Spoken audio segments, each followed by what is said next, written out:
Ngayon daw pong linggo isisimulan na ng Ombudsman ang pauna nilang investigasyon sa mga anomalya sa iba't ibang ghost projects. Kasama sa unahin daw po sa preliminary investigation ang mga umano'y ghost projects sa Oriental Mindoro na iniimbestigahan din ng Independent Commission for Infrastructure. Pati na ang 5 ghost projects sa Bulacan na una pong ipinasa ng DOJ sa Ombudsman. Pero ayon kay Ombudsman Boying Remulla, marami pang hamon na haharapin bago umabot sa paglilitis. Isa na po dyan ang restitution umano o yung pong pagsasauli ng perang nawala sa bayan dahil po sa katiwalian.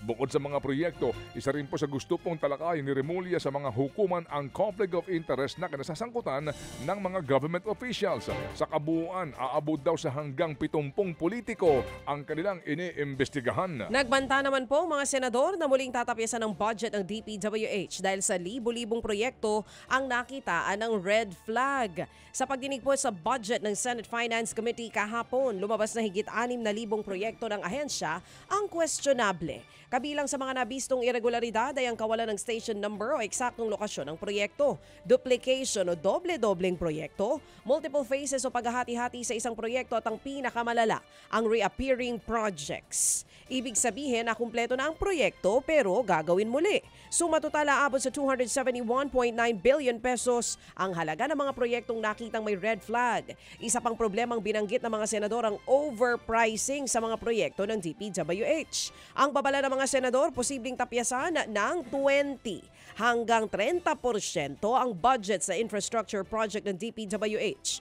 Oras na hindi maisaayos sa mga sinasabing overpriced na proyekto.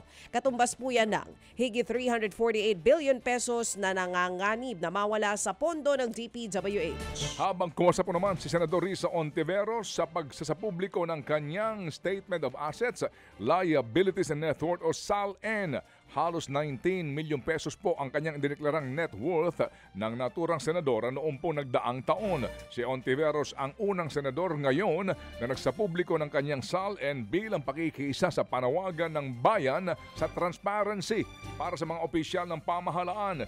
Inilabas na rin po ni Senate President Pro Tempore Panfilo Lacson ang kanyang net worth na lumobo ng higit sa 244 million pesos noong 2024 kumpara sa 58 million pesos lamang noong pong 2022. Kanyang paliwanag, siya'y pumasok sa estate at trading business activities noong siya'y umalis sa gobyerno at naging matagumpay daw ang mga ito.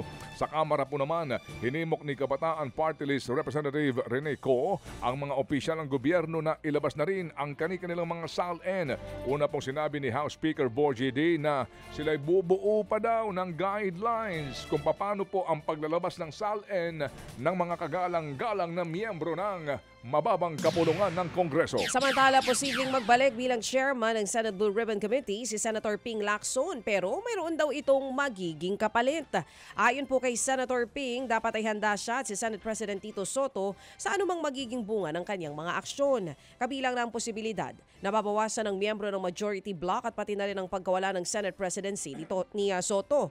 Matatandang nagbitiw si Lacson noong October 6 matapos daw madismaya ang ilang senador sa direksyon ng investigasyon ng komite. Pero kung sakaling tanggapin niyang muli ang posisyon, ang gate ni Lacson, hindi na dapat maging hadlang ang isyu ng politika. Wala pang pinal na desisyon si Senator Ping pero ayon kay Soto, handa raw siyang isugal kahit ang kanyang pwesto, alang-alang lamang sa laban sa korupsyon. Muli po namang binanatan ni Vice President Sara Duterte ang pamahalaang Marcos. Ayon po sa bise, sa halip na masolusyonan ay pinalubha pa raw ni Pangulong Marcos Jr. ang problema sa korupsyon. Hindi na rin daw po nagulat si VP Sara na iniuugnay kina dating Pangulong Duterte at kaalyado nitong si Senador Bongo ang mga flood control scandal. Sinusubukan daw na itawid ito kay VP Sara dahil sa isa siya sa mga matunog na kakandidato sa Panguluhan sa 2028 elections. Wala pang tugon ang palasyo sa panibagong banat ng Vice Presidente. Pero una nga pong sinabi ng Malacanang na mukhang may kinatatakutan daw na maungkat si VP Sara kaya sinisiraan na nito ang investigasyon ng pamahalaan kontra sa katiwalian. Yung ginagawa nilang pag-atake sa kay dating Pangulong Rodrigo Duterte at yung Senator Bongo, gusto lang din nun na matamaan yung ako. dahil paniwala nila at siguro pakiramdam nila isa ako sa mga kandidato na pagkapangulo sa 2020. Yan po ang tinig ni Vice President Sara Duterte.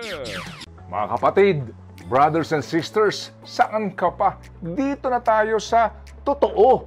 Dito na tayo sa True FM. Mga kapatid, mag-subscribe and follow po kayo sa social media accounts ng True Network PH. Yan po kami. Hanapin nyo lang True Network PH, Facebook, Instagram, YouTube, TikTok, and podcast. Mapa Apple or Spotify man yan, mahahanap nyo kami. Lahat ng mga napapanood at napapakinggan nyo po sa programa, nasa social media accounts namin yan. So, paano mga kapatid? See you sa social media!